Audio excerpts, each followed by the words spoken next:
Fala pessoal, eu sou o Márcio do Número de Graça Missões Urbanas e quero compartilhar um pouquinho da Bíblia com você. Quando eu era prego, o diabo me batia. Agora sou martelo, bato nele todo dia. Dando continuidade à nossa série Igreja Revolucionária, eu quero falar sobre abolicionismo. A igreja ela teve um papel importantíssimo, não só no mundo, através de homens de Deus como Charles Finney, John Wesley, mas no Brasil. Pouca gente sabe, mas a igreja brasileira ela foi de extrema importância no processo abolicionista, a ponto da lei que aboliu a escravatura ela ter sido de um protestante. Sim, pouca gente sabe, mas foi um senador presbiteriano, Rodrigo Augusto da Silva, que apresentou o projeto de lei no dia 11 de maio de 1888. E esse projeto foi debatido nas sessões do dia 11, do dia 12, no dia 13, e esse projeto foi aprovado no dia 13 de maio de 1888 e foi convertido em lei, na Lei 3.353 de 88, que foi assinada pela Princesa Isabel e lida pelo conselheiro Augusto da Silva, que era ministro da Agricultura. Nesse mesmo dia ele leu a lei na Câmara. Augustos e digníssimos senhores representantes da nação, veio em nome de Sua Alteza, a Princesa Imperial Regente, e em nome de Sua Majestade, o Imperador, apresentar-vos a seguinte proposta. Artigo 1º, é declarada extinta a escravidão no Brasil. Artigo 2º, ficam revogadas as disposições em contrário. É incrível isso. A igreja agindo em todas as áreas. A igreja influenciando todas as áreas de influência da sociedade, né? Eu quis ser redundante mesmo nessa frase, porque nós precisamos influenciar as áreas de influência. A igreja, ela é a resposta, aquela responsável para ser ferramenta do Senhor, para trazer o reino.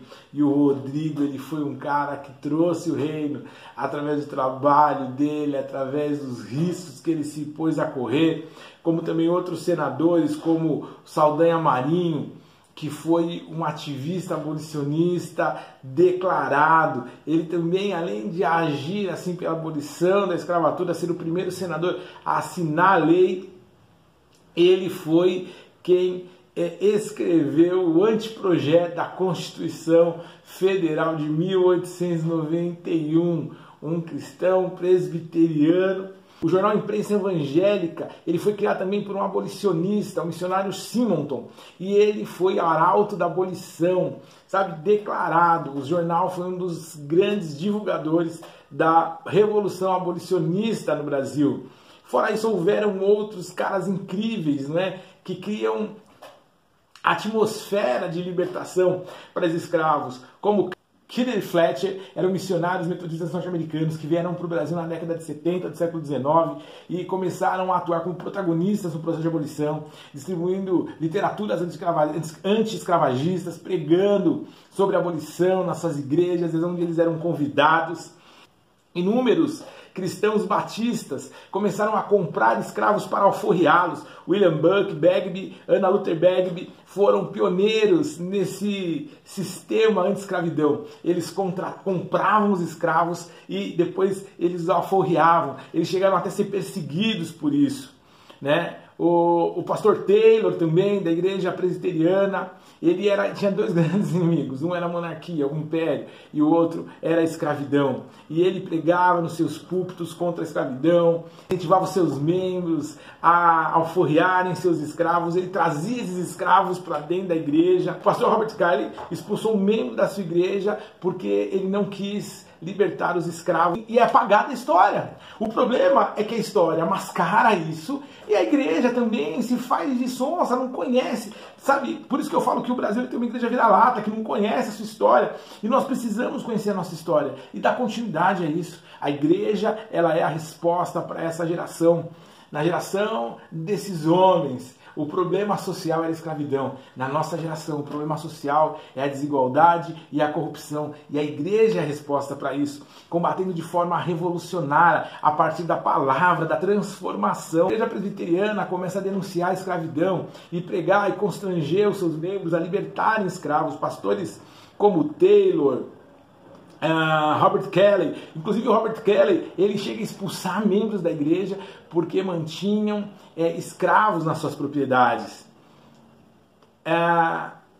E assim, não podia faltar também a Amélia Dantas Souza Melo Galvão, assim, a Galvão. Ela foi abolicionista e ela contagiava as pessoas, e ela alforriou seus escravos, ela incentivou várias pessoas a alforriarem, a visitar propriedades, convencendo os proprietários a alforriarem seus escravos. Ela tinha um trabalho intenso disso, ela chegava a beijar os pés em clemência daqueles senhores que não queriam abolir seus escravos. Ela conseguiu libertar várias escravas mulheres.